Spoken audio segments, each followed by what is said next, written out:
السلام علیکم۔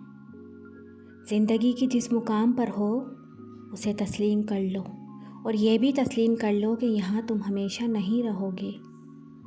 دکھوں میں لپٹے ہوئے لوگ دعائیں بہت کمال کی دیتے ہیں۔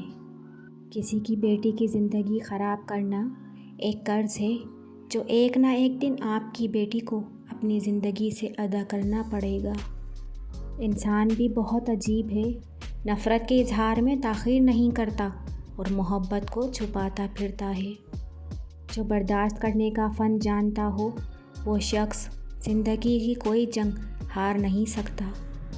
دل چھوٹا مت کریں، وہ رب دیکھ بھی رہا ہے اور سن بھی رہا ہے۔ وہ تمہاری خاموشی میں چھپے درد تک کو محسوس کر رہا ہے۔ بس یقین رکھو اس پر، وہ جواب دے گا اور ضرور دے گا۔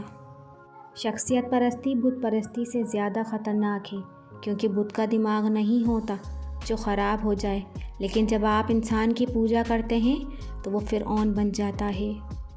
3 چیزوں میں کبھی شرم محسوس مت کرنا: پرانے کپڑوں میں، غریب دوستوں میں اور بوڑھے ماں باپ میں۔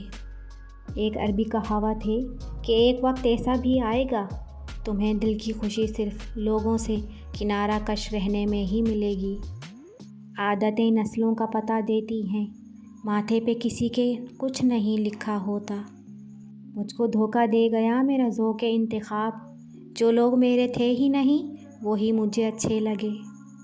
ہر خوشی کے پیچھے ایک درد، جدوجہد اور مصیبت ہوتی ہے۔ ہمیشہ سوچ سمجھ کر بولا کرو، الفاظ نسلوں کا تعارف کروا دیتے ہیں۔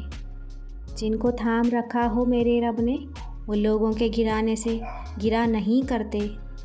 دکھ، درد، تکلیفیں اگر رب کی ناراضگی ہوتی تو یہ نبیوں کو نہ ملتی۔ یہ نعمتیں ہیں جو رب کا راستہ دکھاتی ہیں۔